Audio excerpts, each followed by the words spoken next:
আজকে আমরা corporate issuers topics এর second reading, it introduction to corporate governance and other ESG considerations, এটা cover করবো ইনশাআল্লাহ। তো হচ্ছে আমাদের ভলিউম 3 বা বুক 3 মডিউল 12 বা চ্যাপ্টার 12। মানে বেশ কিছু এলওএস আছে। আজকে আমরা প্রথম 3টা কভার করব, নেক্সট ক্লাসে বাকি 3টা কভার করব। First এলওএস, describe a company's stakeholders groups and compare their interest. So একটা কোম্পানির স্টেক হোল্ডার গ্রুপ কারা এবং তাদের ইন্টারেস্ট গুলা আসলে কি সেটা আমরা এখানে দেখব। সো ফার্স্ট থিং ইজ, স্টেক হোল্ডারটা কি? স্টেক হোল্ডার হচ্ছে any individual or group that has vested interest in a company. তার মানে একটা কোম্পানির তে আপনার যদি কোনো ইন্টারেস্ট থাকে বা কোনো অর্গানাইজেশনে যদি কোনো ইন্টারেস্ট থাকে তাহলে তারাই হচ্ছে স্টেক হোল্ডার। সো আপনার ইন্টারেস্ট কিভাবে আছে? সে আপনি একটা কোম্পানির প্রোডাক্ট কনজিউম করেন, আপনি যদি কনজিউম করে থাকেন তার মানে আপনি কনজিউমার অফ দ্যাট কোম্পানি। ধরেন আপনি বাজার থেকে আপনি কোক কিনে খান, ঠিক আছে? তার মানে কোকা কোলার আপনিও একজন স্টেক হোল্ডার। কিভাবে? কোকা কোলা যদি আপনার প্রাইস বাড়ায় দেয় তাহলে আপনার জন্য সেটা লস হচ্ছে, বা প্রোডাক্ট কোয়ালিটি যদি খারাপ হয় তাহলে আপনি স্যাটিসফাইড হচ্ছেন না। ইন দ্যাট ওয়ে আপনি ওই কোম্পানির বিভিন্ন কাজের দ্বারা এফেক্টেড। সো খুব বেশি ক্লোজলি যারা এফেক্টেড বা ক্লোজলি রিলেটেড তারা হচ্ছে শেয়ার হোল্ডার। শেয়ার হোল্ডার কারা? শেয়ার হোল্ডার হচ্ছে কোম্পানির ওনার, যারা হচ্ছে কোম্পানিতে ইনভেস্ট করছে বা কোম্পানির শেয়ার হোল্ড করে, তারা হচ্ছে shareholder. So stakeholder and shareholder একটু ডিফারেন্ট। স্টেক হোল্ডারের মধ্যে আপনার হচ্ছে গিয়ে ইনক্লুড করে এভরিওয়ান, যারা হচ্ছে ওই কোম্পানির দ্বারা some way or other affected. আর শেয়ার হোল্ডার হচ্ছে শুধুমাত্র যারা ওই কোম্পানির শেয়ার ওন করে বা ওনারশিপে আছে, তারা হচ্ছে শেয়ার হোল্ডার। এখানে হচ্ছে ডিফারেন্সটা। তো এখন একটা কোম্পানির মেজর অনেক স্টেক হোল্ডার থাকতে পারে, তার মধ্যে কি স্টেক হোল্ডার্স গ্রুপ কারা? একটা হচ্ছে গভর্নমেন্ট। কেন গভর্নমেন্ট? গভর্নমেন্ট এই কারণে যে গভর্নমেন্ট কি করে কোম্পানি থেকে ট্যাক্স রেভিনিউ পায়, প্লাস হচ্ছে গভর্নমেন্ট তার হচ্ছে গিয়ে যে সোসাইটি, তার কান্ট্রি, জিওগ্রাফির অ্যাডভান্টেজের জন্য কিছু কমপ্লায়েন্স মেনটেন করার জন্য, বা হচ্ছে তার কিছু রুলস থাকে যেগুলো হচ্ছে ওই কোম্পানিকে মানতে হয়, ওগুলো মানতেছে কিনা সেটাও একটা দেখার বিষয় থাকে। গভর্নমেন্টের ইনপুটটা কি? গভর্নমেন্ট হচ্ছে এখানে পাবলিক ওভারসাইট হিসেবে কাজ করে এবং স্ট্যান্ডার্ড দিয়ে থাকে। তার মানে হচ্ছে একটা কোম্পানি রেজিস্ট্রেশন দিচ্ছে, রেগুলেশন গুলো প্রোভাইড করতেছে যে কোম্পানি কিভাবে অপারেট করবে, তার কি কি লাইসেন্সিং লাগবে ইত্যাদি কিন্তু গভর্নমেন্ট আপনার দিচ্ছে। সো এইখানে আপনার একটা বড় স্টেক হোল্ডার হচ্ছে গভর্নমেন্ট। তারপর আসি বোর্ড অফ ডিরেক্টরস। শেয়ার হোল্ডারদের মধ্যে আপনার যারা হচ্ছে গিয়ে কোম্পানির অপারেশনে জড়িত থাকে তারা হচ্ছে বোর্ড অফ ডিরেক্টরস। সো এই বোর্ড অফ ডিরেক্টরস দের কিভাবে তারা কিভাবে ইনফ্লুয়েন্স করে এবং তারা কিভাবে ইনফ্লুয়েন্সড হয়?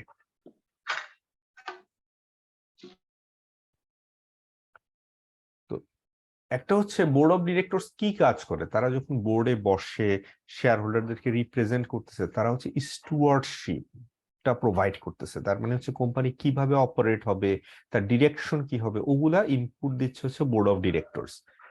এগেইনস্টে তারা কি পাচ্ছে? ফাইনান্সিয়াল এন্ড রিপুটেশনাল বেনিফিট পায়। তার মানে আপনি একটা কোম্পানির ডিরেক্টর হিসেবে আপনি একটা রিপুটেশন পাচ্ছেন। আর একটা ফাইন্যান্সিয়াল বেনিফিট কি হতে পারে? একটা হচ্ছে বোর্ড অফ ডিরেক্টরস আর most of the cases also the shareholders, তার মানে হচ্ছে ডিভিডেন্ড আকারে পেতে পারে। আরেকটা হচ্ছে কি আপনার বোর্ড অ্যাটেন্ডেন্স ফি হিসেবে পেতে পারে, বা হচ্ছে আদার রিমুনারেশন ফেসিলিটি থাকতে পারে, তার মানে ফাইন্যান্সিয়াল এবং রিপুটেশনাল বেনিফিট হচ্ছে বোর্ড অফ ডিরেক্টরস পাচ্ছে। সো কোম্পানি যদি পারফরমেন্স খারাপ হয়, কোম্পানি যদি খারাপ করে, তাহলে কি board of directors also are affected. এরপর আসি শেয়ার হোল্ডার্স। শেয়ার হোল্ডাররা কিভাবে এফেক্টেড? শেয়ার হোল্ডাররা এখানে ক্যাপিটাল ইনভেস্ট করছে, সো তারা যেহেতু ক্যাপিটাল এখানে ইনভেস্ট করছে, তার এগেইনস্টে তারা কি পায়? ইনভেস্টরের রিটার্ন পায় এবং কন্ট্রোল পায়। সো যদি কোম্পানির পারফরমেন্স খারাপ করে, তাহলে তাদের ইনভেস্টর রিটার্নটা কমে যাবে। ক্রেডিটরস বা ডেব্ট হোল্ডার, যারা হচ্ছে গিয়ে ক্যাপিটাল প্রোভাইড করলো, আপনার শেয়ার হোল্ডারও ক্যাপিটাল প্রোভাইড করে, ক্রেডিটররাও ক্যাপিটাল প্রোভাইড করে। শেয়ার হোল্ডাররা কিভাবে প্রোভাইড করে? অ্যাজ ইকুইটি হিসেবে প্রোভাইড করে। আর ক্রেডিটরস বা ডেব্ট হোল্ডাররা কিভাবে প্রোভাইড করে? তারা প্রোভাইড করে অ্যাজ এ লোন বা ডেব্ট হিসাবে। তো সে যখন ক্যাপিটাল প্রোভাইড করতেছে বা লোন প্রোভাইড করতেছে, তার এগেনস্টে তার এক্সপেকটেশনটা কি? ইনভেস্টর রিটার্ন এবং প্রোটেকশন অফ দ্য ক্যাপিটাল। তার হচ্ছে গিয়ে যে ক্যাপিটালটা সে ইনভেস্ট করলো, সেইটা প্রোটেকশন প্লাস হচ্ছে রিটার্ন, অর্থাৎ সে ডেব্ট দেওয়ার সময় বা লোন দেওয়ার সময় যে ফান্ডটা প্রমিসড, যে রিটার্নটা প্রমিস করা হয়েছে, সেটা যাতে সে পায়। এখন আসে কাস্টমার্স। কাস্টমার্সরা কিভাবে এফেক্টেড? কাস্টমার্সরা হচ্ছে কি করতেছে? পারচেস করতেছে value, service, safety. So whatever the product they are purchasing, তার quality is a factor, and তার এগেইনস্টে কাস্টমার্স কি প্রোভাইড করে? প্রাইস, অর্থাৎ ফান্ডটা প্রোভাইড করতেছে, দামটা দিচ্ছে কাকে? কোম্পানিকে। সো কোম্পানি যদি খারাপ করে, তার প্রাইস যদি বাড়ায় দেয় অথবা কোয়ালিটি খারাপ করে, তাহলে কাস্টমার্স আর এফেক্টেড। সাপ্লায়ার্স, সাপ্লায়াররা কি করে? আপনার ইনপুট র ম্যাটেরিয়াল গুলো প্রোভাইড করে থাকে এবং তার এগেইনস্টে কোম্পানি থেকে ফাইন্যান্সিয়াল বেনিফিট পায়। সো দ্যাট কোম্পানি যদি পেমেন্ট সঠিকভাবে করতে না পারে, তাহলে তারা এফেক্টেড হতে পারে, সাপ্লায়াররা। এখন এরা হচ্ছে সব কাইন্ড অফ আউটসাইডার। এবং কোর বা ইনসাইডারে কারা আছে? ম্যানেজার্স, এমপ্লয়িজ, তাই তো? So other employees, managers and other employees আমরা বলতে পারি। সো ম্যানেজার্সরা কি পায়? রিমুনারেশন বেনিফিট পায়, এমপ্লয়িরাও রিমুনারেশন এবং বেনিফিট পায়। কোম্পানির পারফরমেন্স যদি খারাপ হয়, তাহলে তাদের গ্রোথ কমে যায়, তারা প্রপারলি তাদের বেনিফিট গুলো হয়তো পায় না, রিমুনারেশন এট রিস্ক হয়ে যায়। এগুলো হচ্ছে গিয়ে ইস্যুস। সো এটা হচ্ছে মূলত কি স্টেক হোল্ডার। এর বাহিরে আসলে অনেক স্টেক হোল্ডার আছে, যেমন সোসাইটি অলসো স্টেক হোল্ডার। কিভাবে? একটা সে আপনার এলাকায় গিয়ে যদি একটা পলিউটিং একটা কোম্পানি বিজনেস শুরু করে দেয়, তাহলে কি হবে?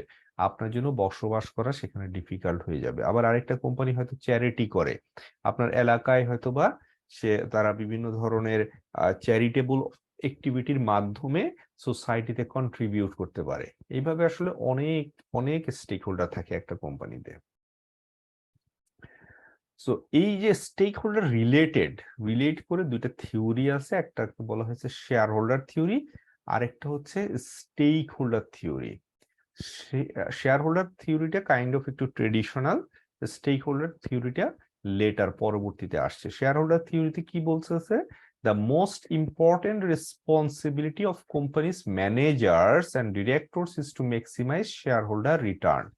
অর্থাৎ কোম্পানির all activities should be directed towards maximizing shareholder return.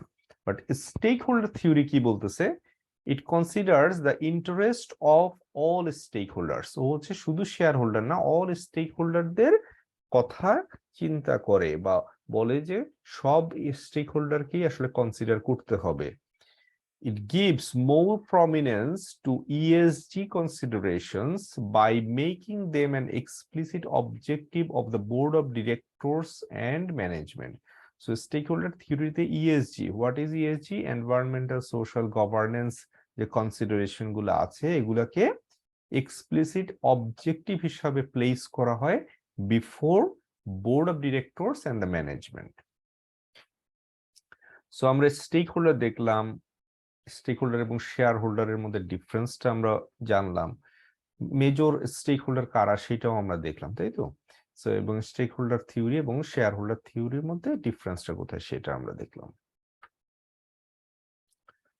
এখন আরেকটু ডিটেইলসে যদি যাই তাহলে আমরা বলতে পারি what is a corporate governance system. Corporate governance system is likely to be influenced by several stakeholder groups. These groups do not necessarily share similar goals or needs. In fact, the interest of any one group may conflict with interest of another group. The varying influence of these groups are important consideration for investment professionals when analyzing a corporate governance system. So, একটা অর্গানাইজেশনের মধ্যে আপনার corporate governance system, আসলে corporate governance what is corporate governance এটা আসলে পরে আসবে। Still আমরা যদি সিম্পলি বলতে চাই সেটা হচ্ছে কর্পোরেট গভর্নেন্সটা হচ্ছে ডিফারেন্ট যে স্টেক হোল্ডার্সরা আছে তাদের মধ্যে কিভাবে আসলে ব্যালেন্স চেক অ্যান্ড ব্যালেন্সটা হবে, এই সিস্টেমটাই হচ্ছে corporate governance. Strong corporate governance system যদি একটা অর্গানাইজেশনে থাকে তাহলে কি হয়, সব স্টেক হোল্ডারের স্বার্থ ওয়েল ব্যালেন্সড থাকে এবং ব্যালেন্সড থাকলে কি হয়, কনফ্লিক্টটা কমে যায়। আর কনফ্লিক্ট যখন কম থাকে ডিফারেন্ট স্টেক হোল্ডারের মধ্যে তখন কি হয়, কোম্পানি ভালোভাবে পারফর্ম করতে পারে এবং সবাই দিন শেষে বেনিফিটেড হয়। Also as a investment analyst বা পোর্টফোলিও ম্যানেজার আমরা কি করি, বা ফাইন্যান্সিয়াল অ্যানালিস্ট আমরা কি করি, আমরা হচ্ছে একটা অর্গানাইজেশনকে যখন ইনভেস্টমেন্টের জন্য চুজ করি তখন আমরা দেখার চেষ্টা করি যে ওর কর্পোরেট গভর্নেন্সের কি অবস্থা। স্ট্রং যদি হয় কর্পোরেট গভর্নেন্স তাহলে we feel more secured and more confident to invest in that organisation or that company. So আমরা এখন ওই যে প্রাইমারি স্টেক হোল্ডার গ্রুপস গুলা নিয়ে আলোচনা করেছিলাম, যে শেয়ার হোল্ডার, এগুলা নিয়ে আমরা ব্রিফলি আলোচনা করেছি। এখানে আরেকটু ডিটেলসে আছে, ডিটেলস আলোচনা করব। সেটা হচ্ছে share holder.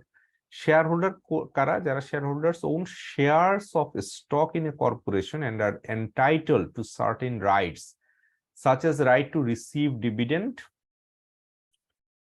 Vote on certain corporate issues. So শেয়ার হোল্ডাররা কি করে, টাকা ইনভেস্ট করে তার এগেনস্টে কিনে শেয়ার নেয়। এই যে ফান্ডটা ইনভেস্ট করতেছে এটা কি হিসেবে ইনভেস্ট করে, এটা ইকুইটি হিসেবে ইনভেস্ট করে।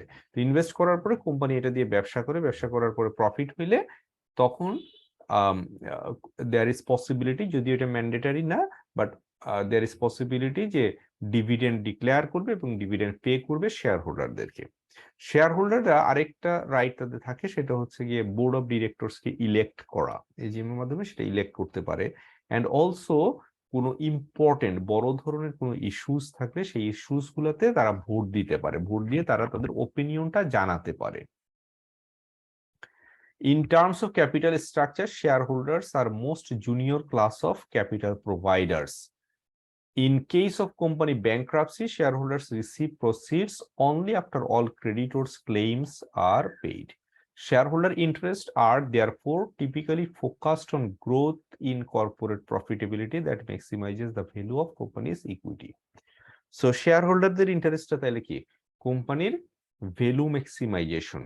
কোম্পানির ভ্যালু কখন ম্যাক্সিমাইজ হয়, যখন হচ্ছে গিয়ে এখানে একটা ভালো কর্পোরেট গভর্নেন্স থাকে, কোম্পানি ভালো প্রফিট করে, বিজনেসটা প্রপারলি করতে পারে, ভালো একটা গুডউইল তৈরি হয়, তখন কি হয়, কোম্পানির স্টকের বা শেয়ারের বা ইকুইটির ভ্যালুটা ইনক্রিজ করে। ইনক্রিজ করলে শেয়ার হোল্ডাররা বেনিফিটেড হয়, ইন দ্য সেন্স যে তারা চাইলে একটু বেশি দামে শেয়ারটা বাজারে বিক্রি করতে পারে, অলসো তারা বেশি ডিভিডেন্ড পেতে পারে।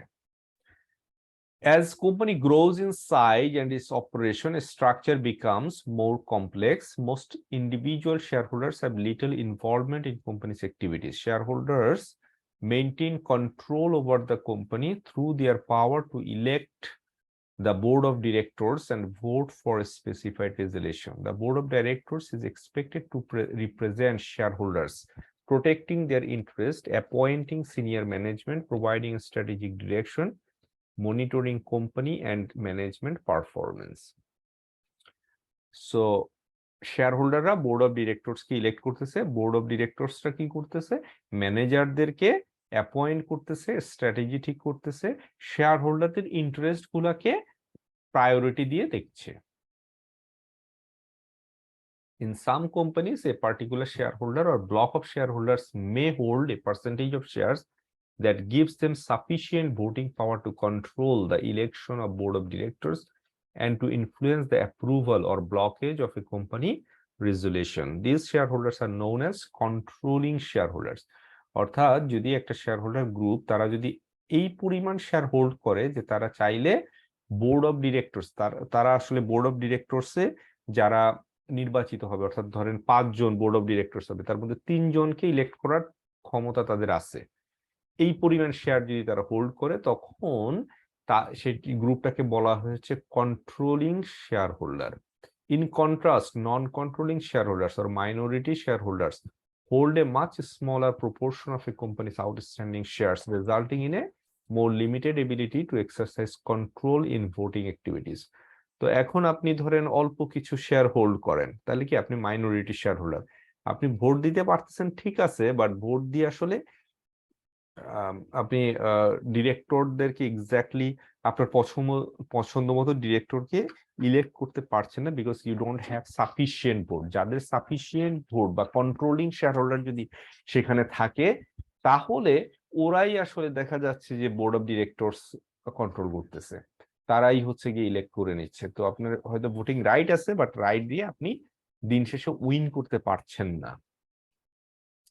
That's why আপনাকে বলা হয়েছে non controlling shareholder if you hold minority shares. তারপরে আমরা বলছিলাম ক্রেডিটরস। ক্রেডিটররা কি করে? Creditors most commonly bond holders, banks আর companies lenders, the providers of debt financing. Creditors do not hold voting power. ক্রেডিটররা ভোটিং পাওয়ার হোল্ড করে না, ওরা ডিরেক্টরদেরকে ইলেক্ট করতে পারে না, and typically have limited influence over a company's operation. কোম্পানির day to day operation বা হচ্ছে ডিরেকশন বা স্ট্র্যাটেজি সিলেকশনে নরমালি ডেট হোল্ডার্স বা হচ্ছে গিয়ে ক্রেডিটরদের তেমন ইনফ্লুয়েন্স থাকে না। Creditors may protect themselves, exert some control over a company by using covenants which restricts activities of the borrower. In return for capital provided, creditors expect to receive interest and principal payments.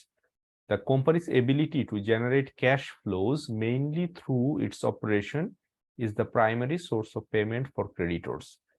Consequently, creditors generally prefer stability in company's operation performance, which contrasts with the interest of the shareholders, who generally are inclined to tolerate high risk in return for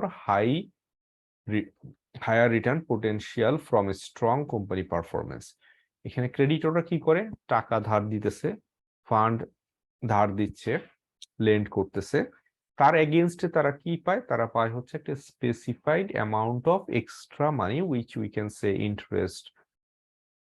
so এই যে অ্যামাউন্টটা তারা পায় এটা কিন্তু fixed, এটা predefined. Company ভালো করুক অথবা খারাপ করুক, ওরা এই ডেট হোল্ডাররা ওই এক্সাক্ট অ্যামাউন্টটাই পাবে, তারা এর চেয়ে বেশি, কোম্পানি অনেক ভালো করলো তারা যে বেশি পাবে বা এরকম কোনো বিষয় নাই। যেই কারণে ক্রেডিটররা কি চায়? তারা চায় হচ্ছে গিয়ে যে স্ট্যাবিলিটি অফ দ্য কোম্পানি, খুব হাই গ্রোথ, হাই রিস্ক যাতে না নেয়।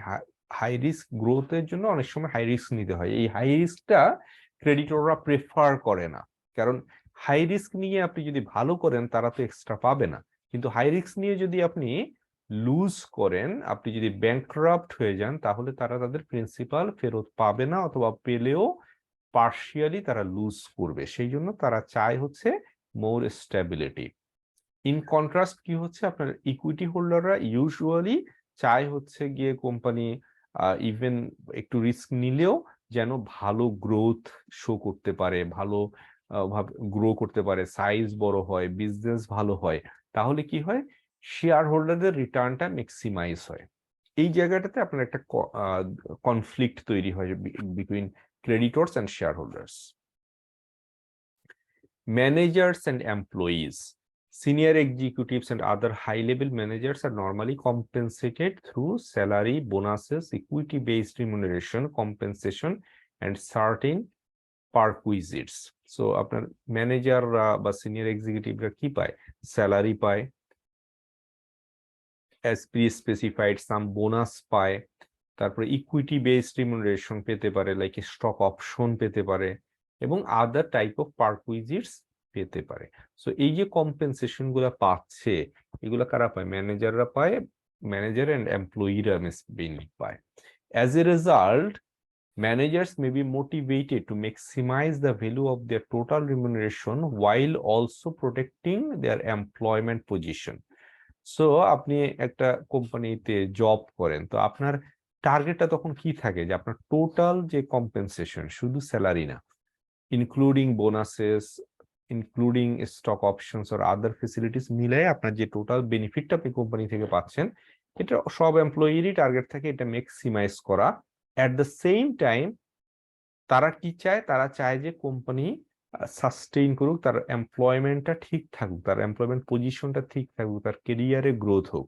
সে চায় না যে কোম্পানি হুটহাট একটা বড় ধরনের রিস্ক নিয়ে ব্যাংক্রাফট হয়ে যাক, কারণ ব্যাংক্রাফট হইলে বা কোম্পানি ট্রাবলে পড়লে তার his job will be at risk as well, তাই না? Lower level employees normally seek fair remuneration, good working condition, access to promotion, career development opportunities, training development, job security, a safe healthy work environment. Normally নিচের দিকে যারা ধরেন day labour বা এই ধরনের যারা, তারা কি, তাদের এক্সপেকটেশনটা কি থাকে? ধরেন গার্মেন্টস এর কথা চিন্তা করেন, গার্মেন্টসে যখন একটা এমপ্লয়ি কাজ করছে, একদম গার্মেন্টস কর্মী যেটা, তারা কি চায়? তারা চায় একটু বেতনটা বেশি পাওয়ার জন্য, তারা চায় হচ্ছে যেখানে কাজ করে এনভায়রনমেন্টটা যাতে ভালো হয়, তারপরে যাতে তার প্রমোশনের কিছু সুযোগ থাকে, কেরিয়ার ডেভেলপমেন্ট হয়, এগুলা। তারা কিন্তু ওই শেয়ার হোল্ডার ভ্যালু বাড়ছে কিনা ওই জায়গাটাতে খুব বেশি কনসার্ন না, বা স্ট্র্যাটেজি নিয়ে তারা কনসার্ন না, কারণ তাদের আসলে এখানে কিছু করারও নাই, কারণ তাদের কথায় কোম্পানি কোনো ডিসিশন নিবে না। কিন্তু টপ এক্সিকিউটিভ বা সিনিয়র এক্সিকিউটিভরা, তারা কিন্তু স্ট্র্যাটেজির সাথে সামটাইম রিলেটেড হওয়ার কারণে they can think about that, যে কোম্পানির ডিরেকশন কি হবে, কোম্পানির কোন পলিসিতে যাবে, এই জিনিসগুলো তারা অনেক সময় ইনফ্লুয়েন্স করতে পারে। As with shareholders and creditors, managers and employees have a significant interest in company's viability. Managers and employees tend to benefit if the company performs well, and are among the most adversely affected stakeholders if company's financial position weakens. আপনারা দেখেন, যদি কোম্পানির position খারাপ হয়, সবচেয়ে বেশি affected কারা হয়? এমপ্লয়িরা। ওয়াই এমপ্লয়িরা? কারণ হচ্ছে আপনি শেয়ার হোল্ডাররা নর্মালি তাদের ডাইভার্সিফিকেশন থাকে, তারা হয়তো 10টা কোম্পানি শেয়ার কিনে রাখছে, তো একটা কোম্পানি খারাপ করলেও আরেকটা দিয়ে হয়তো তাদের কাভার হয়ে যাবে। কিন্তু একজন এমপ্লয়ি নর্মালি একটা অর্গানাইজেশনেই জব করে, সো দ্যাট ওই অর্গানাইজেশনটা যদি খারাপ করে, তারা তারা কি হবে? তারা সবচেয়ে বেশি এফেক্টেড হবে। তাদের আসলে এমপ্লয়মেন্টের ক্ষেত্রে তো ডাইভার্সিফিকেশনের সুযোগ নেই। That is the problem. Despite some similarities, the interest of managers and employees and other stakeholders can conflict. For example, a company may be presented with takeover offer that is attractive to the shareholders, but would jeopardize the interest of managers in preserving their employment at the company. So, most of the cases, এমপ্লয়ীদের সাথে আপনার share হোল্ডারদের হয়তোবা আপনার ইনটিউনে হয়তোবা তারা থাকতে পারে, দুইজনই আসলে ভালো চায় কোম্পানির, বাট সামটাইম কি হইতে পারে, কনফ্লিক্টটা কোথায় হইতে পারে? যেমন এরকম হইতে পারে যে একটা ভালো একটা টেক ওভার অফার আসলো, ধরেন আপনার আমাদের রিসেন্ট যদি একটা বলি যে এই যে রবি আর হচ্ছে এয়ারটেল এক হয়ে গেল, তাই না? রবি এয়ারটেলকে পারচেস করে নিল। এই জায়গাটাতে দেখেন শেয়ার হোল্ডারদের জন্য, অর্থাৎ এয়ারটেলের শেয়ার হোল্ডারদের জন্য this is a good thing. কেন? কারণ হচ্ছে তারা একটা ভালো হ্যান্ডসাম পেমেন্ট পেয়ে যাচ্ছে, সো দে প্রেফার যে এটা টেক ওভার হয়ে গেলে তাদের জন্য বেটার, কারণ এয়ারটেল ইন্ডিপেন্ডেন্টলি যখন বিজনেস করতেছে তখন আসলে ওইভাবে রিটার্নটা দিতে পারছিল না, সো দ্যাট তারা একটা ভালো দামে রবির কাছে এটা বিক্রি করে দিতে পারলে that is good for them. But আপনি যদি এমপ্লয়ি হন এয়ারটেলের, তাহলে কি ইউ ডোন্ট ওয়ান্ট ইট। কেন you don't want it? The reason being যে এখানে অনেকগুলা পজিশন কি হয়েছে, লে অফ হয়েছে, which actually happened, so that you never know যে কে আসলে এখানে লে অফের মধ্যে পড়বে। সো আপনার job is at stake, that's why you don't want it. So এইখানে হচ্ছে কি আপনার কনফ্লিক্টটা তৈরি হয়ে যায়। ধরেন সিইও, আগে এয়ারটেলের একজন সিইও ছিল আর হচ্ছে রবির একজন সিইও ছিল, এখন তো আর একীভূত হওয়ার পরে দুইজন সিইওর দরকার নেই। তাহলে একজন সিইওর জব কি হচ্ছে এট স্টেক। সো ওই সিইওটা যার জব হয়তো চলে যাবে, সে কি, সে হচ্ছে গিয়ে চাবে না যে টেক ওভারটা আসলে টেক প্লেস করুক। তারপরে ধরেন এমপ্লয়ীদের মধ্যে অনেক জায়গাতেই দেখা যাচ্ছে যে আপনার কমন যেই জায়গাগুলো আছে সেই জায়গাগুলোতে তারা দেখা গেছে যে একজন এমপ্লয়ীকে ছাঁটাই করে ওইখানে হচ্ছে সে দুইজন হয়ে গেছে, দুইজনের জায়গায় একজনকে ছাঁটাই করে দিচ্ছে। এই যে বিষয়টা, এটার কারণেই হচ্ছে এমপ্লয়িরা এই টেক ওভারটাকে ওয়েলকাম করে না। এরপরে যে বোর্ড অফ ডিরেক্টরস, হ্যাঁ, the company's board of directors এরা ইলেক্টেড হয় কাদের দ্বারা? শেয়ার হোল্ডারদের দ্বারা। Board of directors is elected by shareholders to protect, কেন? To protect shareholders interest, provide strategic direction and monitor company management performance. A board is typically structured as either one tier or two tier. So আপনার board হইতে পারে one টিয়ার বোর্ডও হইতে পারে, আবার two টিয়ার বোর্ডও হইতে পারে। ওয়ান টিয়ার টু টিয়ারটা কি? One tier structure consist of a single board of directors composed of executive and non-executive directors. Executive directors are employees. নর্মালি আপনি যদি দেখেন যে এক্সিকিউটিভ ডিরেক্টর ইডি, ইডি মানে হচ্ছে তারা বেতনভুক্ত, তার মানে তারা এমপ্লয়ি, তারা শেয়ার হোল্ডার না। Typically senior managers of the company, normally তারা সিনিয়র হয়ে থাকে। নন executive directors are not employees of the company, তারা কি, তারা হচ্ছে share holder of the company, তারা কিন্তু এমপ্লয়ি না। Countries in which one-tier board are common include United States, United Kingdom, and India. Two-tier structure consists of two separate board. Two-tier কি থাকে? দুইটা বোর্ড থাকে, একটা হচ্ছে সুপারভাইজারি বোর্ড আর একটা হচ্ছে ম্যানেজমেন্ট বোর্ড বা executive board. Supervisory board which is primarily composed of non-executive directors. তো সুপারভাইজারি বোর্ডে কি হয়, শেয়ার হোল্ডাররা মেইনলি ডিরেক্টর হয়ে থাকে। ম্যানেজমেন্ট বোর্ডে কি হয়, is composed of executive directors, বেতনভুক্ত ডিরেক্টররা থাকে। The supervisory board oversees the management board. Two-tier board are common in countries such as Germany, Netherlands, Finland, and China. So একটা হইতে পারে একটাই বোর্ড, সেখানে এক্সিকিউটিভ এবং নন এক্সিকিউটিভ সবাই থাকবে। আরেকটা হইতে পারে দুইটা টিয়ার থাকতে পারে, একটা হচ্ছে সুপারভাইজারি বোর্ড আর একটা হচ্ছে ম্যানেজমেন্ট বোর্ড। সুপারভাইজারি বোর্ডে শুধু শেয়ার হোল্ডাররা থাকবে, শেয়ার হোল্ডার ডিরেক্টররা থাকবে, আর ম্যানেজমেন্ট বোর্ডে হচ্ছে আপনার এমপ্লয়েড যারা সেই এক্সিকিউটিভ ডিরেক্টররা সেখানে থাকবে। আরেকটা হচ্ছে customers. Customers expect a company's product or services to satisfy their needs and provide appropriate benefit given the price paid as well as to meet applicable standard of safety. So আপনার কাস্টমাররাও আপনার stake holder, তারা কি চায়? তারা চায় হচ্ছে গিয়ে যে আপনার ভ্যালু ফর মানি, তারা হচ্ছে গিয়ে যে টাকাটা দিচ্ছে সেটার জন্য তারা চায় হচ্ছে যে আপনার কোয়ালিটি প্রোডাক্ট এক্সপেক্ট করে।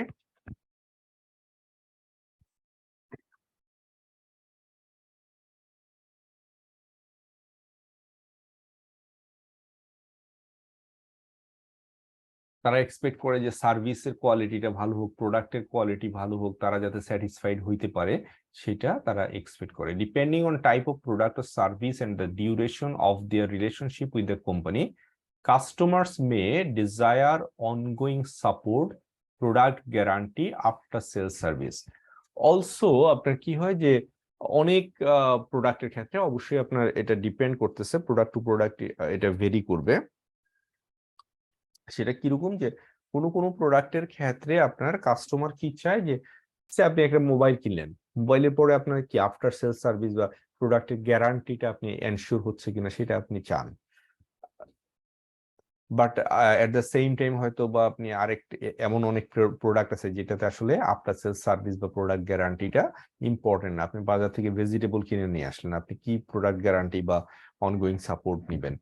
সো দ্যাটস দ্য থিং যে based on the product or the services এটা হতে পারে যে আফটার সেলসও আপনার সার্ভিসটা লাগতে পারে। Companies are concerned with customer satisfaction given its potential correlation with sales revenue and profit. Compared with other stakeholder groups, customers tend to be less concerned with and affected by a company's financial performance. Now suppliers, সাপ্লায়াররা কি করে? সাপ্লায়াররা হচ্ছে গিয়ে product supply করে বা র material supply করে to the company, so that তারা কেন কনসার্ন? কোম্পানির অবস্থা খারাপ হইলে ওদেরকে অন টাইমে বা ঠিকমতো পেমেন্ট দিতে পারবে না। So suppliers like creditors are concerned with company's ability to generate sufficient cash flow to meet its financial obligations. আর এটা হচ্ছে গভর্নমেন্ট বা regulators. Governments and regulators seek to protect the interest of the general public and ensure well-being of their nation's economies. Because corporations have a significant effect on nation's economic output, capital flows, employment, social welfare, among other factors, regulators have an interest in ensuring corporations behave in a manner that is consistent with applicable laws. As the collector of tax revenues, a government can also be considered one of the company's major stakeholders. So company যদি খারাপ করে, profit কম করে, তাহলে কি হবে? আপনার গভর্নমেন্টকে tax কম দিবে, গভর্নমেন্ট ট্যাক্স কম পাবে। সো এটা একটা major concern for the government. এখন আসলে আমরা নেক্সট রেলওয়েজে কি বলছে? Describe the principal agent relationship and conflict that may arise between stakeholder groups. So principal agent relationship এটা কি? এটা হচ্ছে গিয়ে আপনি একজনকে একটা দায়িত্ব দিলেন একটা কাজ করার জন্য, সো আপনার সে কাজটা ঠিক মতো করতে পারে, নাও করতে পারে। এই যে না করা, এটাই হচ্ছে গিয়ে আপনার প্রবলেম সাইডটা, যে আপনি একজনকে দিলেন, সে আপনি 10 টাকা দিলেন একটা কলম কিনে নিয়ে আসার জন্য। এখন সে দেখা গেছে যে আপনার 10 টাকা দিয়ে আপনি যেই কলমটা বা যেই কোয়ালিটির কলমটা পাওয়ার কথা সেটা না এনে সে একটু কম দামি বা লো ইনফেরিয়র কোয়ালিটির কলম নিয়ে আসলো। আপনি পাঠাইলেন একটা সফট ড্রিঙ্কস আনার জন্য, ঠিক আছে? এখন সফট ড্রিঙ্কস আপনার ডেজায়ার্ড যেটা সেটা না এনে সে আনলো হচ্ছে গিয়ে যেখানে সে কমিশন একটু বেশি পাচ্ছে সেটা নিয়ে আসলো। ইন এনি ওয়ার্ক, আপনি যখন আরেকজনকে দায়িত্ব দিচ্ছেন তখন যাকে দায়িত্ব দিচ্ছেন সে হচ্ছে এজেন্ট, আর যে দায়িত্ব দিচ্ছে সে হচ্ছে principal. So a principal agent relationship, also known as agency relationship, is created when a principal hires an agent to perform a particular task or service.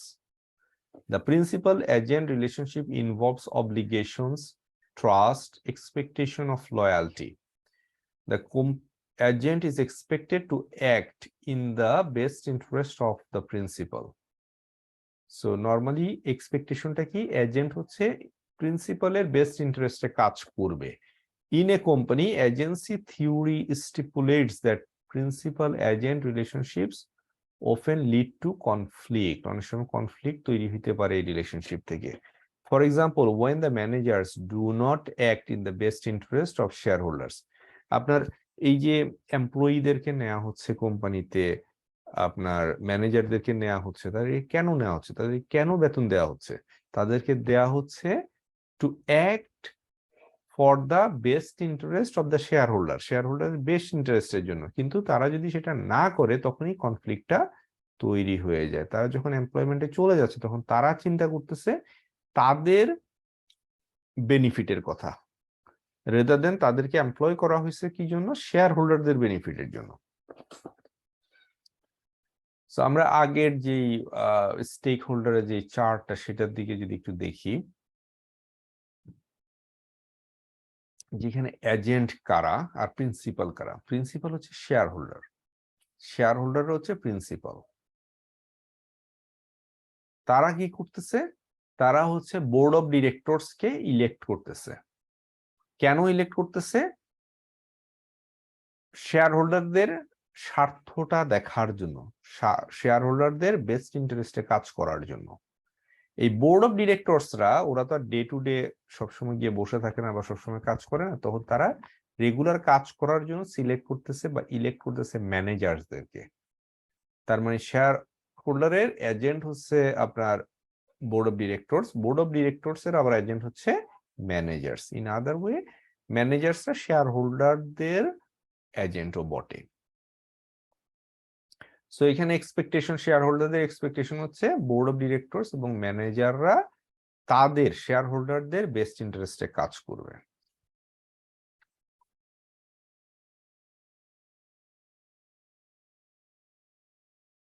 এখন আমরা দেখি যে কোন কোন জায়গাগুলাতে কনফ্লিক্ট হইতে পারে বিটুইন হচ্ছে stakeholder groups. Stakeholder গ্রুপের মধ্যে আপনার কখন কিভাবে কনফ্লিক্ট গুলো হতে পারে। একটা হচ্ছে শেয়ার হোল্ডার এবং ম্যানেজার বা ডিরেক্টর রিলেশনশিপ। শেয়ার হোল্ডার কি প্রিন্সিপাল, আর ম্যানেজার বা ডিরেক্টররা হচ্ছে agent. The central duty of directors and managers is to act in the best interest of shareholders. In certain circumstances, managers may seek to maximize their personal benefits to the detriment of shareholders' interest. কিন্তু কি হচ্ছে, অনেক ক্ষেত্রে ম্যানেজাররা তার নিজেদের স্বার্থকে share হোল্ডারদের উপরে দেখতেছে, সেক্ষেত্রে অনেক সময় শেয়ার হোল্ডাররা ক্ষতিগ্রস্ত হচ্ছে। সো এর মধ্যে একটা হইতে পারে কি entrenchment. What is entrenchment? Entrenchment is when the overall level of board of directors or managers compensation tenure is excessive. The result may lead to avoidance of risk motivated by a vested interest in keeping one's position. যদি এমন হয় যে আপনার tenure বা হচ্ছে কম্পেনসেশনটা অনেক বেশি নিয়ে নিচ্ছে বোর্ড অফ ডিরেক্টরসরা অথবা ম্যানেজাররা, ইন দ্যাট কেস তারা কি হচ্ছে যে তারা অ্যাভয়েড করতে চায় রিস্ক, তারা তার জবটাকে হারাতে চায় না। ঠিক আছে, তো রিস্ক অ্যাভয়েড যদি করে তাহলে কোম্পানির পোটেনশিয়ালি হয়তো বা আরেক জায়গা থেকে ভালো একটা ব্যবসা হইতো, সেই ব্যবসাটা হচ্ছে না। সো ব্যবসাটা যদি না হয় তাহলে শেয়ার হোল্ডার ক্ষতিগ্রস্ত হচ্ছে। In such a scenario, directors may avoid speaking out against management in the interest of shareholders and other stakeholders. So directors এবং হচ্ছে ম্যানেজাররা যখন একই টিউনে চলে আসে, তারা ভালো একটা বেনিফিট কোম্পানি থেকে নিয়ে যাচ্ছে, তখন তারা কি করতেছে, তারা হচ্ছে চাচ্ছে তাদের এই পজিশনটা এইভাবেই যাতে আরো অনেকদিন চলতে পারে। তারা হচ্ছে গিয়ে হয়তো বা খুব ভালো একটা পোটেনশিয়াল কিন্তু কিছু রিস্ক থাকার কারণে নতুন প্রজেক্ট নিচ্ছে না। এটাকে কি বলতেছে? এন্ট্রেঞ্চমেন্ট, অর্থাৎ নতুন প্রজেক্টে না যাওয়া বা নতুন করে আপনার রিস্ক না নেওয়া, অ্যাভয়েড করা, অ্যাভয়েডেন্স অফ রিস্ক।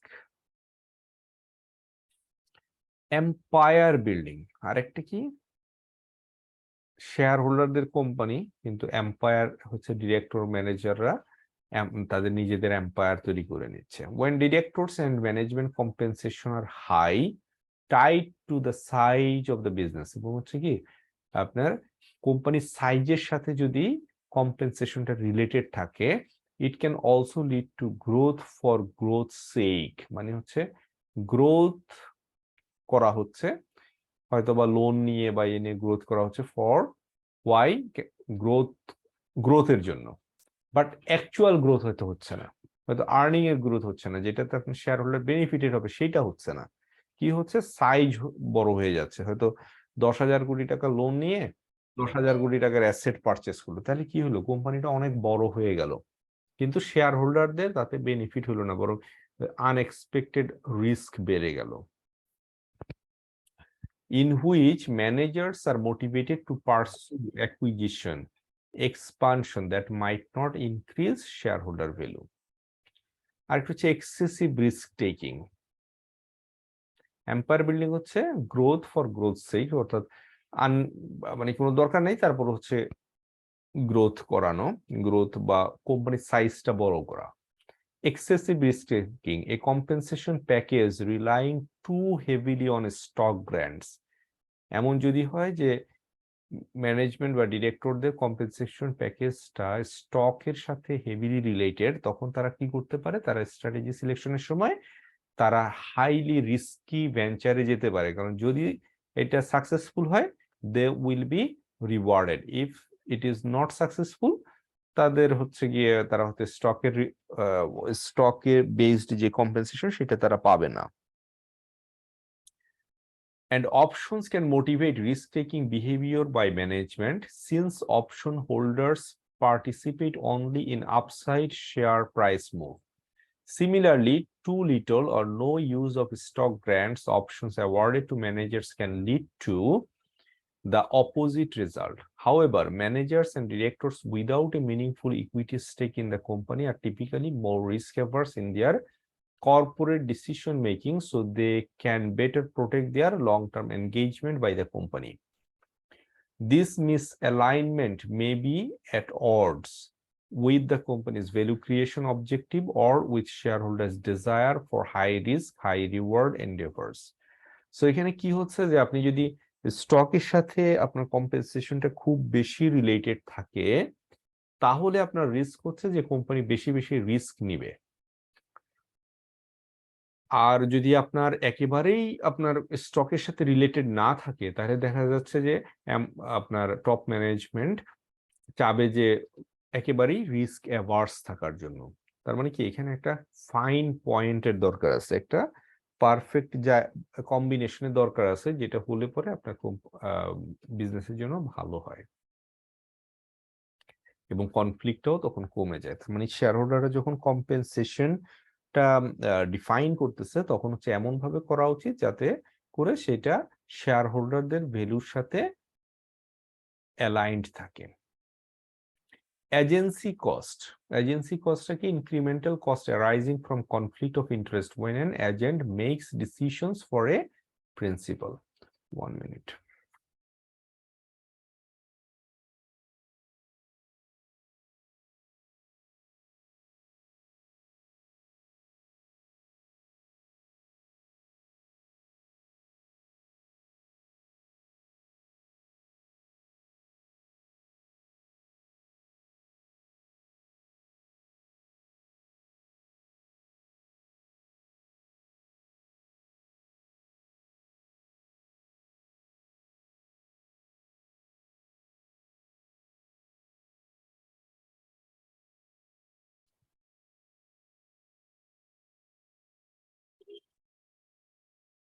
এরপরে controlling and minority shareholder relationship. So controlling কারা, যারা হচ্ছে এনাফ ভোটিং পাওয়ার আছে to form the board of directors and control, that means হচ্ছে majority board of directors elect করার মতো এনাফ যাদের শেয়ার হোল্ডিং আছে তারা হচ্ছে কন্ট্রোলিং শেয়ার হোল্ডার। আর মাইনরিটি কারা, যাদের এনাফ শেয়ার হোল্ডিং নাই, তাদের অল্প কিছু শেয়ার আছে যেটা দিয়ে আসলে তারা ডিরেক্টরস এনাফ ডিরেক্টরস ইলেক্ট করতে পারছে না, যারা তাদের পক্ষ হয়ে কাজ করবে। In companies in which particular shareholder holds a controlling stake, conflict of interest may arise among the controlling and minority shareholders. So এই ধরনের ক্ষেত্রে স্বাভাবিকভাবে মাইনরিটি শেয়ারহোল্ডারের সাথে একটা কনফ্লিক্ট হইতে পারে। কি কারণে? কারণ হচ্ছে কি ওই যে যারা কন্ট্রোল করতেছে তারা তাদের সুবিধা মতো স্ট্র্যাটেজি গুলা ঠিক করছে, সেখানে হয়তোবা মাইনরিটি শেয়ারহোল্ডারদের যে স্বার্থটা আছে সেটা প্রপারলি দেখা হচ্ছে না। In such ownership structure, the opinions of minority shareholders are often outweighed, overshadowed by influence of controlling shareholders. Minority shareholders often have limited or no control over management and limited or no voice in director appointments or in major transactions that could have direct effect on the value of their shares. আরেকটা হতে পারে কি manager এবং board relationship, সেখানেও conflict হতে পারে। Given that board of directors typically relies on management to operate the company, the board's monitoring role can be compromised in the event of limited information provided to the board. So বোর্ডের কাছে information কারা দেয়? দেয় হচ্ছে management. So management যদি limited information দেয় এবং সব ইনফরমেশন না দেয় তাহলে কিন্তু আপনার বোর্ডের পক্ষে কাজ করা difficult. This conflict is particularly pronounced for non-executive directors who are typically not involved in day-to-day operations of the company. Shareholder versus creditor interest, shareholder এবং ক্রেডিটরের মধ্যেও আপনার কনফ্লিক্ট থাকতে পারে এবং মোস্ট কমন কনফ্লিক্ট যেটা সেটা হচ্ছে গিয়ে একজন চায় গ্রোথ আর একজন চায় স্ট্যাবিলিটি, এটাই হচ্ছে main conflict. Shareholders typically seek growth in corporate profitability because of the residual nature of the equity return. However, the predetermined returns of debt obligations normally prevent creditors from receiving any cash flows beyond principal and interest payments, but do expose creditors to default risk in case of extremely poor corporate performance. From an investment perspective, shareholders would likely prefer riskier projects with a strong likelihood of higher return potential, whereas creditors would likely prefer a stable performance and lower risk activities. A divergence in risk tolerance regarding company's investment thus exists between shareholders and creditors. So main ওইটাই বলছিলাম যে creditor চায় stability, share holder চায় growth, এই কারণেই কনফ্লিক্টটা arise করে তাদের মধ্যে। আদার স্টেক হোল্ডার কনফ্লিক্ট কি হইতে পারে? Interest can also conflict among stakeholders. Some of these situations are as follows. একটা হচ্ছে conflict between customer and shareholder, কাস্টমারের সাথে শেয়ারহোল্ডারের। For example, a company decides to charge a high price for its product or reduce product safety feature to reduce cost. So price high যদি হয়, customer affected হবে, loser হবে। So তারা এটা চায় না যে প্রোডাক্টের প্রাইস বাড়ুক, বাট শেয়ার হোল্ডাররা চায় যে একটু বেশি দামে বিক্রি করে বেশি লাভ করুক। এট দ্য সেম টাইম যদি প্রোডাক্টের কোয়ালিটি খারাপ করে সেফটি কমায় দেয় কস্ট কমানোর জন্য, সেটাও আসলে কাস্টমাররা চায় না, কারণ কাস্টমাররা লো কোয়ালিটি প্রোডাক্ট পাচ্ছে অর লোয়ার সেফটি প্রোডাক্ট পাচ্ছে। বাট শেয়ার হোল্ডাররা চায় যে হ্যাঁ একটু কস্টটা কমাইতে পারলে প্রফিটের পরিমাণটা বাড়তেছে, এই কারণে এখানে একটা কনফ্লিক্ট থাকে। Conflict between customer and supplier. A company offers overly lenient credit terms to its customers, whereby the company's ability to repay suppliers on time may be affected. So এখন যদি এমন হয় যে বাকিতে প্রোডাক্ট দিতেছে, অনেক দিনের বাকিতে প্রোডাক্ট দিচ্ছে, তাহলে সমস্যাটা কোথায়? সাপ্লায়ার হয়তো পেমেন্টটা ঠিক মতো পাবে না, তাহলে এখানেও আপনার কাস্টমার এবং সাপ্লায়ারের মধ্যে একটা কনফ্লিক্ট আসছে। Conflict between shareholder and government or regulators. So example of such conflict may include a company adopting accounting and reporting practices that reduce tax burden, thus potentially benefiting shareholders, or a bank shareholders preferring a lower equity capital base while regulators prefer a higher capital position. একটা কি হইতে পারে যে এমন accounting method বা standard follow করতে চায় share হোল্ডাররা, যেটা করলে পরে ট্যাক্সের পরিমাণ কমে যাবে, তাহলে কি হবে? প্রফিট বেশি হবে, প্রফিট বেশি হলে শেয়ার হোল্ডাররা বেশি ডিভিডেন্ড পাবে, শেয়ার হোল্ডার ভ্যালু ক্রিয়েট হবে। এটা একটা হইতে পারে। আরেকটা কি হইতে, ব্যাংকের ক্ষেত্রে স্পেসিফিক্যালি আপনার রেগুলেটররা চায় হচ্ছে গিয়ে ক্যাপিটাল, অর্থাৎ হায়ার ক্যাপিটাল যাতে থাকে। ক্যাপিটাল মিনস হচ্ছে ইকুইটি প্লাস হচ্ছে রিজার্ভ। হায়ার ইকুইটির কথা এখানে মেইনলি বলা হচ্ছে, যে হায়ার ইকুইটি যাতে থাকে। আর ব্যাংকের যারা ওনার বা শেয়ার হোল্ডার তারা কি চায়? তারা চায় যে না, ইকুইটি কম থাকুক, ইকুইটি কম রেখে তারা বেশি ব্যবসা করবে, বেশি ব্যবসা করলে পার শেয়ারে বা যতটুকু তারা ইনভেস্ট করতেছে তাতে তাদের রিটার্নের পরিমাণটা অনেক বেশি হবে। এখন আমরা দেখি এলওএসসি। সিতে কি বলছে? Describe corporate governance and mechanism to manage stakeholder relationships and mitigate associated risk. So আমরা দেখবো যে কর্পোরেট গভর্নেন্স কি এবং আপনার স্টেক হোল্ডার রিলেশনশিপের ক্ষেত্রে যে বিভিন্ন স্টেক হোল্ডার আছে সেগুলোর ক্ষেত্রে আমরা কি মেকানিজম ইউজ করতে পারি যে স্টেক হোল্ডারদের রিলেশনশিপটা ঠিক রাখা এবং রিস্ক মিনিমাইজ করা। এই জন্য আমরা কি কোন কোন মেকানিজম গুলা ইউজুয়ালি ব্যবহার করতে পারি। So what is corporate governance?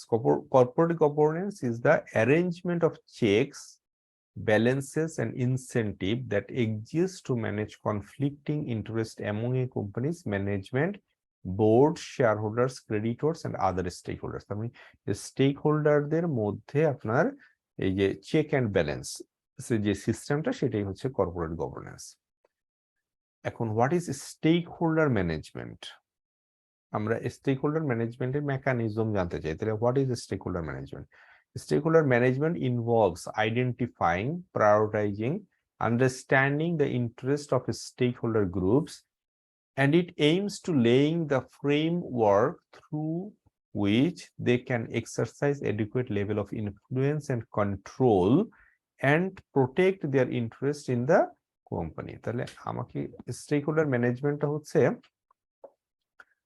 মূলত কর্পোরেট গভর্নেন্সটা সেট আপ করার প্রসেসটাই kind of stakeholder management. তো এখানে কি করা হয় যে প্রায়োরিটি গুলো ঠিক করা হয়, যে এই ক্ষেত্রে আপনার স্টেক হোল্ডারের কার কোন ক্ষেত্রে প্রায়োরিটিটা বেশি হবে, দেন হচ্ছে সেটা কার কি ইন্টারেস্ট সেটা বুঝবে, বুঝে তারপর একটা ফ্রেমওয়ার্ক তৈরি করে দেওয়া, যে ফ্রেমওয়ার্কের মধ্যে কাজ করলে পরে আপনার কন্ট্রোলটা প্রপার থাকবে এবং ওয়েল ফাংশনিং হবে, অল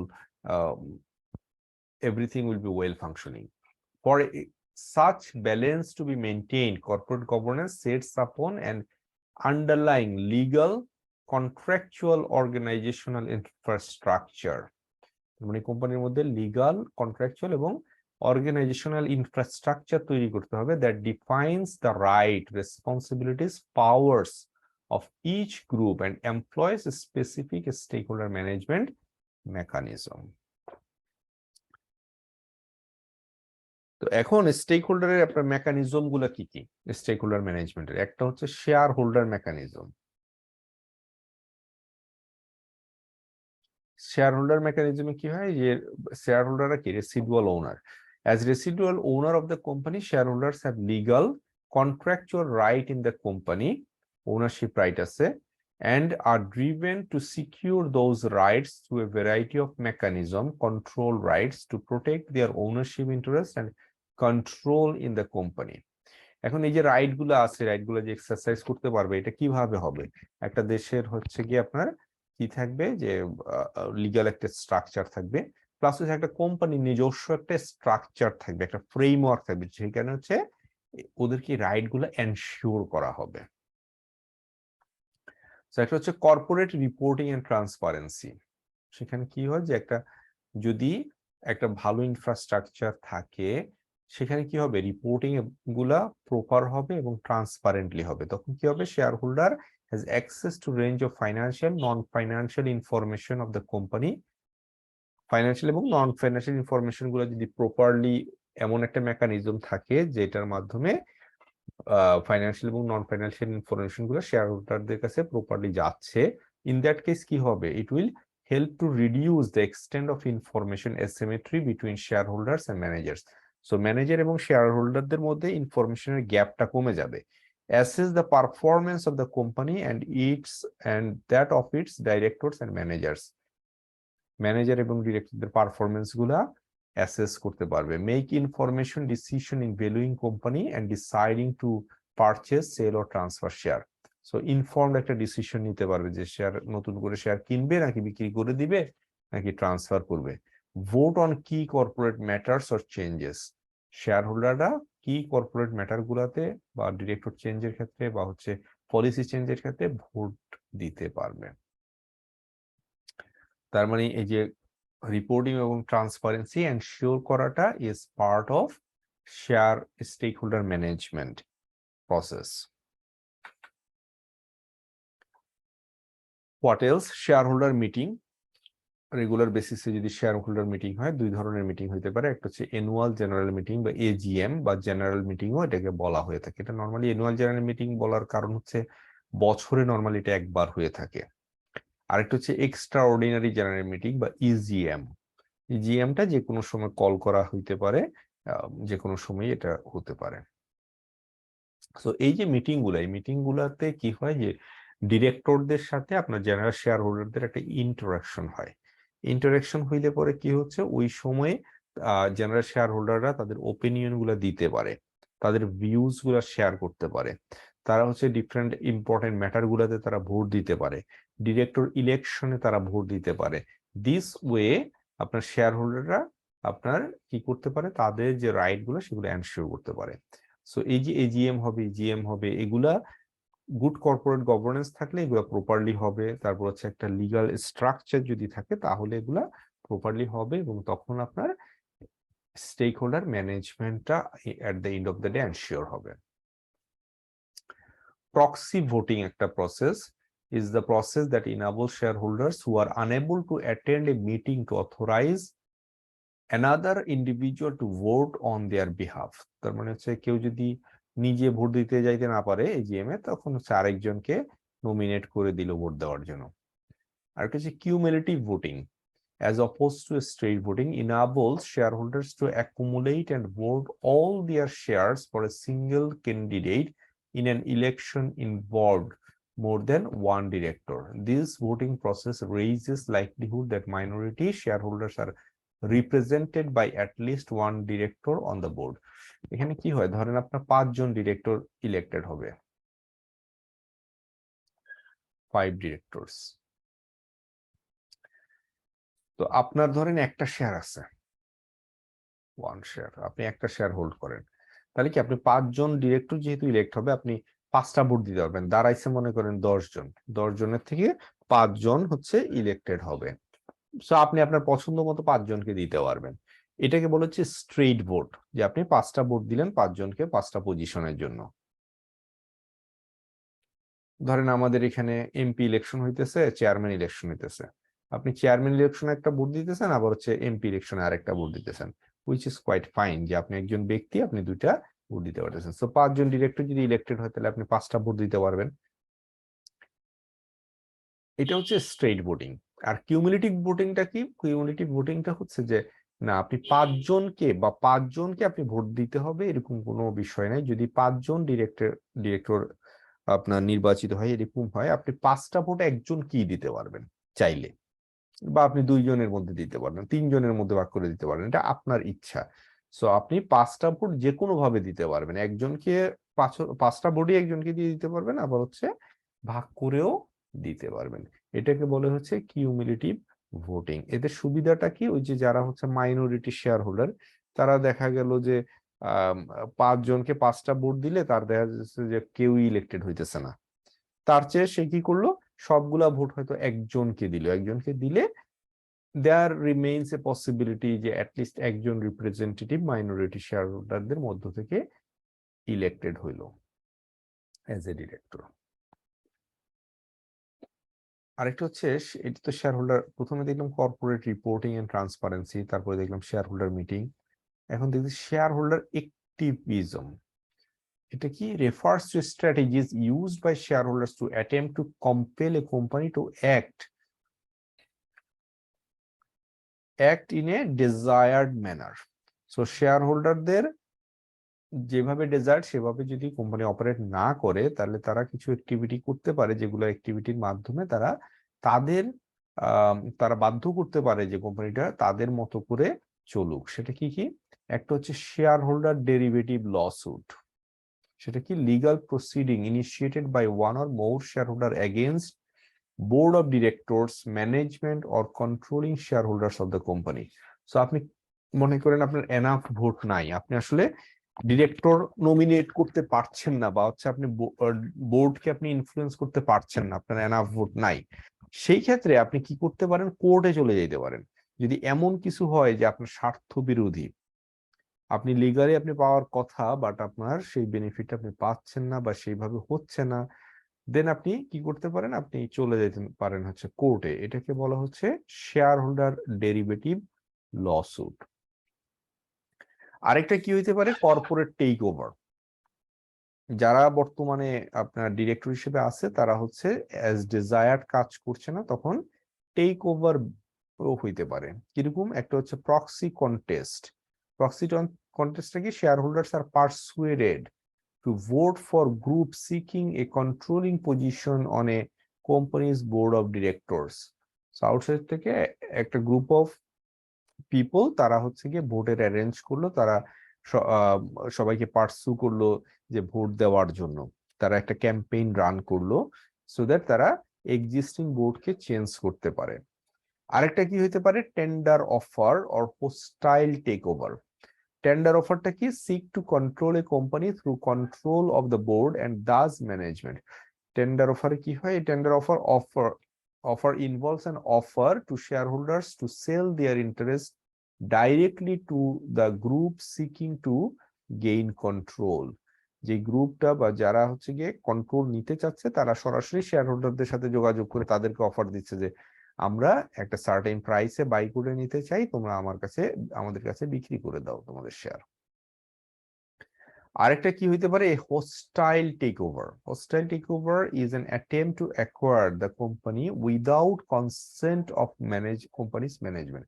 সো এক্সিস্টিং ম্যানেজমেন্টের সাথে কন্ট্রাডিকশন থেকে যখন অ্যাটেম্প্ট নেয় কেউ কন্ট্রোল নেওয়ার জন্য কোম্পানি বোর্ডের, তখন সেটাকে বলা হয় a hostile take over.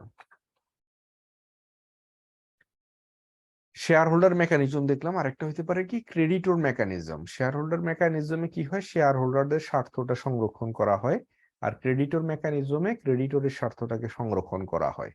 To protect their economic interest in a company, creditors have a number of available mechanisms. The right of the creditors are established by laws according to contract executed with the company.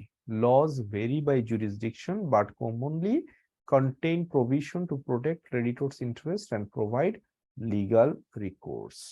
So creditor মানে normally কি হয় যে আপনি যখন একটা loan দিচ্ছেন বা date provide করতেছেন বা বন্ড পারচেস করছেন, তখন কি হয়? এখানে একটা লিগাল কন্ট্রাক্ট থাকে। এই কন্ট্রাক্টটাই আসলে ক্রেডিটরের সাথে রিলেশনশিপটা কি হবে, কার কি রাইট থাকবে, এই বিষয়গুলো ডিফাইন করে থাকে। তো নরমালি আপনার এই ক্রেডিটর মেকানিজম কিভাবে কাজ করে? বন্ড ইনডেঞ্চার, বন্ডের ক্ষেত্রে বন্ডের ইনডেঞ্চার থাকে, সেই ইনডেঞ্চারে বলা থাকে কার কি রাইট কি হবে। এগুলা কভনেন্ট ইম্পোজ করা যাইতে পারে বিভিন্ন ধরনের। যখন বন্ডটা পারচেস করা হইতেছে তখন সাম কভনেন্ট ইম্পোজ করা যেতে পারে, কোল্যাটারাল থাকতে পারে, ঠিক আছে? যখন আপনি ক্রেডিটর যখন কি করছে, যখন হচ্ছে ফান্ডটা প্রোভাইড করতেছে, তখন there could be some collateral to ensure যে আপনার ক্রেডিটরের স্বার্থটা প্রপারলি মেনটেন হচ্ছে। Corporate reporting and transparency, corporate আপনার যদি কর্পোরেট গভর্নেন্সটা ভালো থাকে তাহলে হচ্ছে আপনার ফাইন্যান্সিয়াল যে রিপোর্টিং ব্যবস্থাটা আছে সেটা হচ্ছে অনেক ট্রান্সপারেন্ট হবে। ট্রান্সপারেন্ট হলে creditor can be well informed about the company's position. Creditors committee once company files for bankruptcy, যদি কোম্পানি ব্যাংক্রাপসি ফাইলিং এ যায় সেক্ষেত্রে ক্রেডিটর কমিটি তৈরি করে দেওয়া, সেটার প্রভিশন যদি আপনার লতে থাকে, রেগুলেশনে থাকে বা হচ্ছে কোম্পানির মেমোরেন্ডাম আর্টিকেলের মধ্যে থাকে, তাহলে সেটা হচ্ছে গিয়ে প্রোটেকশন দেয় হচ্ছে ক্রেডিটরকে। আরেকটা হচ্ছে board of directors or management mechanism. সেটা কি? The board is a central component of a company's governance structure. In addition to ensuring the company has appropriate audit control, enterprise risk management system in place, the board also has the responsibility to review any proposals for corporate transactions or changes, such as major capital acquisition, divestment, merger acquisition, before they are referred to shareholders for approval, if applicable. So board কি করতেছে? আপনার একদিকে হচ্ছে audit control করা, risk management সিস্টেমটাকে in প্লেসে রাখা, এগুলো যেমন তার রেসপন্সিবিলিটি, অলসো হচ্ছে যে কোনো ধরনের চেঞ্জ বা major capital acquisition, investment, divestment, এইগুলার ডিসিশনও বোর্ড নিয়ে থাকে। সো প্রপার যদি কমিটি থাকে, যে প্রতিটা কাজের জন্য আলাদা আলাদা কমিটি, ডিফারেন্ট কমিটি তৈরি করা হয় যারা ওই স্পেসিফিক কাজে তাদের এক্সপার্টাইজ আছে, তখন ওই কমিটিগুলো করে কি, যেগুলো যাচাই বাছাই করে একটা ওয়েল ইনফর্মড ডিসিশন নেয়, যেটা হচ্ছে best for the stakeholders. So এই যে কাজগুলা করে বোর্ড অফ ডিরেক্টরস কি করে, তারা বিভিন্ন কমিটি ফর্ম করে, ওই কমিটিগুলার স্পেসিফিক রেসপন্সিবিলিটি দেওয়া হয়, অন দ্যাট বেসিস ওই কমিটিগুলা কাজ করে। সো বোর্ড অফ ডিরেক্টরস এর মেম্বারদেরকে নিয়ে যে কমিটিগুলো কমনলি হয়ে থাকে সেটা হচ্ছে একটা হচ্ছে অডিট কমিটি। সো অডিট কমিটির কাজ কি? অডিট এন্ড কন্ট্রোল সিস্টেমটা দেখা, internal external audit function maintain করা। সো এটা হচ্ছে অডিট কমিটির কাজ। সো অডিট কমিটি অনেক ইম্পর্টেন্ট একটা কমিটি বোর্ড অফ ডিরেক্টরস এর, যারা হচ্ছে গিয়ে এই অডিট ফাংশনটাকে, ইন্টারনাল এবং এক্সটার্নাল অডিট ফাংশনটাকে দেখে, সো দ্যাট কি হয় যে আপনার কর্পোরেট গভর্নেন্সটা এনশিওর হয়, বিভিন্ন ধরনের প্রবলেম গুলো তারা অনেক ক্ষেত্রেই ফাইন্ড আউট করতে সমর্থ হয়। Governance committee, governance policies standard, তারা হচ্ছে গভর্নেন্স স্ট্যান্ডার্ডটা কি হবে, কর্পোরেট গভর্নেন্সের স্ট্যান্ডার্ড পলিসি কি হবে সেগুলো তারা ওভারসি করে, তারা হচ্ছে সেগুলো ফর্মুলেট করে। Compliance with laws and regulation, different যে লস রেগুলেশন গুলো আছে সেগুলো কমপ্লাই করছে কিনা সেটা গভর্নেন্স কমিটি দেখে থাকে। রিমুনারেশন কমিটি ডিরেক্টর, ম্যানেজার, এমপ্লয়ীদের কম্পেনসেশন ঠিক করে দেয়। তো এটা যখন তারা ঠিক করে তখন তাদের কিছু জিনিস মাথায় রাখতে হয়, যাতে যে এটা আপনার শেয়ার হোল্ডারদের সাথে অ্যালাইন্ড কিনা, এই জিনিসগুলো দেখার বিষয় থাকে। তারপরে পারফরমেন্সের পলিসি, পারফরমেন্স অ্যাপ্রেইজালের পলিসি কি হবে, এটাও আপনার রিমুনারেশন কমিটি ওভারসি করে। Nomination committee, board election process, board composition, senior leadership candidate, এগুলো আপনার নমিনেশন কমিটি নর্মালি এই কাজগুলো করে থাকে। Risk committee, corporate risk profile, enterprise risk management, risk related all বিষয়গুলো আপনার রিস্ক কমিটি দেখে থাকে। Investment committee, corporate investment opportunities গুলো আপনার ইনভেস্টমেন্ট কমিটি দেখে থাকে। তার মানে আমরা দেখতেছি যে এই যে বোর্ড অফ ডিরেক্টরস এর অনেকগুলো ফাংশন আছে, এই ফাংশন গুলো তারা মেইনলি যে প্রসেসে করে, বিভিন্ন কমিটি ফরমেশন করে ওই কমিটির উপরে এই রেসপন্সিবিলিটি গুলো দেওয়া হয়। এখন আসি আমরা দেখি এমপ্লয়ি মেকানিজম। সো এমপ্লয়ি মেকানিজমের মাধ্যমে কি হয়, এমপ্লয়ীদের স্বার্থগুলো দেখা হয়, তাই তো। By managing its relationship with its employees, a company seek to comply with employees rights and mitigate legal or reputational risk in violation of this rights. So employee mechanism in প্লেসে থাকলে কি হয়, একদিকে যেমন এমপ্লয়ি বেনিফিটেড হয়, আর একদিকে কিন্তু কোম্পানির রিপুটেশনটাও এনশিওর হয়। অলসো তারা কিন্তু ভালো এমপ্লয়ি পাওয়ার সুযোগ থাকে। Managing employee relationship also helps ensure that employees are fulfilling their responsibilities toward the company and are qualified, motivated to act in the company's best interest. So এই ক্ষেত্রে আপনার নর্মালি লেবার ল একটা role play করে থাকে, plus হচ্ছে employment contract, এমপ্লয়ির সাথে যে কন্ট্রাক্টটা হচ্ছে সেই কন্ট্রাক্টটা এক্ষেত্রে গাইডিং প্রিন্সিপাল হিসেবে কাজ করে। Customer and supplier mechanism, a company's customer suppliers enter into contractual agreement that specify the product and services underlying the relationship, the prices or fees and the payment terms, the rights, responsibilities of each party, the after-sale relationship and any guarantees. Contracts also specify actions to be taken, recourse available if either party breaches the terms of the contract. তার মানে কাস্টমারের সাথে বা সাপ্লায়ারের সাথে যখন কোনো transaction হচ্ছে, সেখানে যদি একটা কন্ট্রাক্ট থাকে বা কন্ট্রাক্ট করা হয়, ইন দ্য সিস্টেমের মধ্যে যদি সেটা রাখা হয় যে always there will be a contract, তাহলে কি হয়, ভুল বোঝাবুঝি হয় না, প্রত্যেকের রাইটস গুলা প্রপারলি এনশিওর হয়। গভর্নমেন্ট মেকানিজম, গভর্নমেন্ট কি করে, রেগুলেশন, ডিফারেন্ট রেগুলেশন গুলো প্রোভাইড করার মাধ্যমে কোম্পানির কে ক্লিয়ার করে দেয় যে তার আসলে কি কি করতে হবে, তার কি responsibility. Corporate governance code consist of guiding principles for publicly traded companies, corporate governance code provide করা।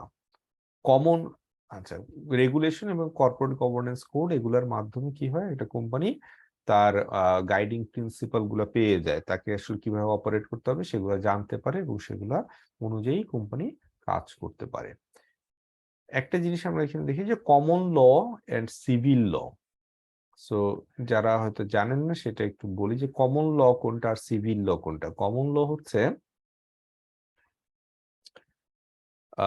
ল হচ্ছে গিয়ে যেখানে আপনার লয়াররা, অর্থাৎ হচ্ছে গিয়ে লয়ার তো না, আপনার হচ্ছে জাজ হচ্ছে গিয়ে ল তৈরি করতে পারে, সেইটা হচ্ছে কমন ল। আর সিভিল ল হচ্ছে যেখানে আপনার লটা তৈরি হচ্ছে কোথায়, পার্লামেন্টে। পার্লামেন্টে বা হচ্ছে গভর্নমেন্ট হচ্ছে গিয়ে লটা তৈরি করে দিচ্ছে, কোর্ট বা জাজ হচ্ছে গিয়ে সেই যেই লটা তৈরি করা হচ্ছে ওইটা ফলো করতেছে। তো নর্মালি কি হয়, common law provides better protection, different স্টেক হোল্ডারদের জন্য বেটার প্রোটেকশন দিয়ে থাকে হচ্ছে কমন ল।